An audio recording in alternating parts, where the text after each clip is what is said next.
We kick off then with Mnisi, who is in Bloemfontein, where disgraced Dr Nandipha Magudumana is hoping for the Supreme Court of Appeal to throw her a lifeline then, that extradition from Tanzania being called into question there. We also have Lumka Begindao, who is at the Boksburg Magistrates Court, where the chilling case of an 11-year-old rape victim will indeed be heard. This is AM Report. My name is Arabile Kumete. Let's kick off with that lead story then. The Supreme Court of Appeal today set to deliver judgment on the Dr Nandipha Magudumana's appeal on whether her extradition from Tanzania to South Africa was deemed lawful.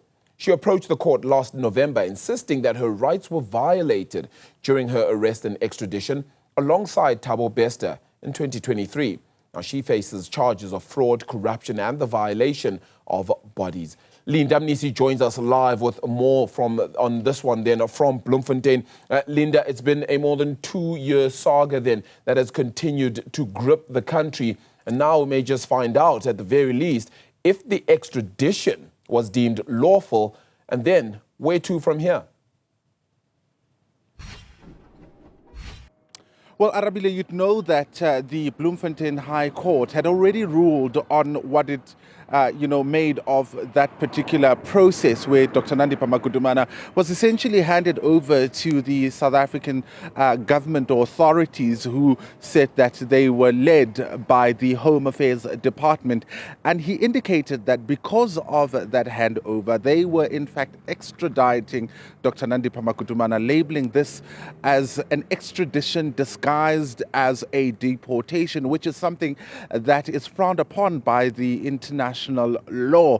Now, based on that, Dr Nandipha Magudumana felt that she had a leg to stand on in approaching a higher court. She petitioned the Supreme Court of Appeal, saying that she could not have consented to an unlawful process because, again, the Bloemfontein High Court ruled that it was indeed an extradition disguised as a deportation, but because she consented, saying that she wanted to come back home to see her children, then on those bases her application at the Bloemfontein High Court was dismissed. Now, she approached the Supreme Court of Appeal, saying that she couldn't have consented to an unlawful a process, whether or not she had said that, and in fact questioning how consent should look like, whether it should be in writing or otherwise. In fact, going ahead and saying that there seems to have been a collusion between the South African government as well as the Tanzanian government, because an extradition takes time, and the duty is on the South African government to then seek or make that extradition request from Tanzania, and not for the handover to take place. They regard what happened in Tanzania as a breach or bypassing the SADC protocols on extradition, and that is why she wants the Supreme Court of Appeal to overturn that particular ruling that was handed over by the Bloemfontein High Court. The state, dismissed it, saying that in fact there was no such a thing. The case here is without merit, and that everything was done according to book. So come at 9:45, the Supreme Court of Appeal will hand down judgment.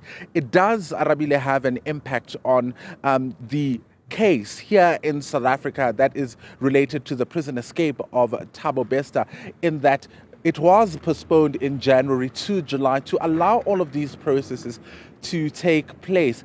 And in fact, one of the arguments, or one of the legal analysts suggesting that this could be a way of Dr Nandipha Magudumana challenging jurisdiction. If she wins in this particular case, it means that she may, come July, tell the court that it has no jurisdiction, it cannot exercise criminal jurisdiction over her, given that the state may be coming to court with what she may term dirty hands. So a long road lies ahead, but of course they have indicated, that is her legal team, indicated that if they don't win this time around, they're willing to take it all the way to the Constitutional Court, because again, the issue around consent and what it should look like has never really been dealt with by any South African courts. In the cases that have been quoted, the Mohammed case and Mahala cases, those questions of consent and what consent should actually